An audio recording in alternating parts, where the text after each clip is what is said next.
Blake here with Cobalt Ventures. We're here in Green Hills on Lipscomb Drive. Today we're going to talk about insulation and what all it's useful for, the extra things you can do with it. Come on in, let's check it out, and we'll talk about insulation today.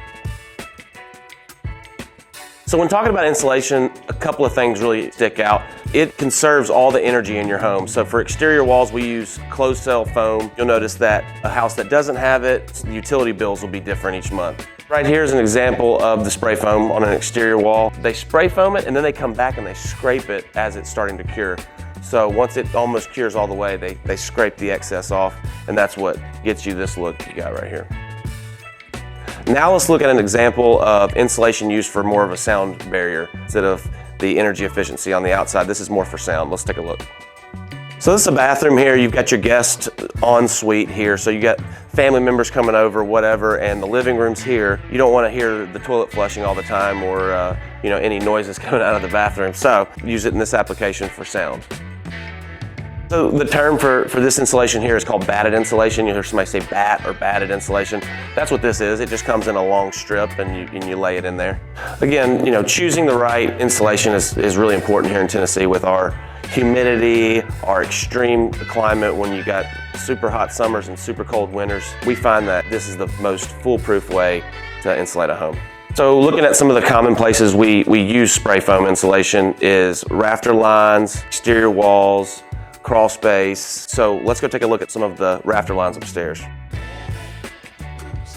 Right here's a good spot so you can see the exterior walls, but you can also see the rafter lines. So think about a heat rising, hot air rising, and it won't escape as easily as if you had, blown in insulation or batted insulation up in your attic. When you spray foam your roof line, like we did here, eventually they're gonna have attic space up there and they're not gonna have blown in insulation everywhere. I think we've all been in those attics where we're trying to walk through and you can't even find where to step because you're afraid you're gonna fall through because you have to move the insulation out of your way. So that is another benefit to having a spray foamed attic line.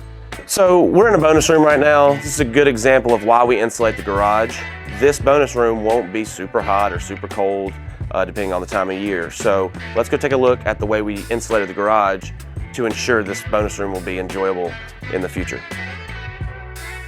An example of some consequences for not insulating correctly would be the bonus room above us would be really hot in the summers. Heating and cooling bills would be outrageous. That's why it's so important to take care of your garage. Even though it's not heated and cooled in here, it needs to be taken care of appropriately or you're gonna have some problems.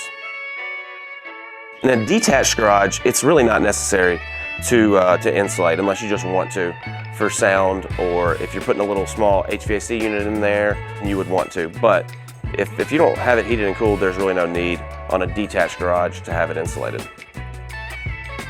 So there might be some uncommon areas that you might want to consider. Here in Green Hills, we've got the knee walls for the back porch all being insulated, and the privacy wall that shuts them off from the neighbors also insulated. There's gonna be heaters in here. They're just trying to capture as much energy efficiency as they can. The heaters will be a lot more effective now that they did this insulation. So here in the laundry room, our client decided to do Rockwool here in the middle between their master bedroom and the laundry room. One, for sound, so they don't hear their washer and dryer. And two, it actually adds a level of fireproofing.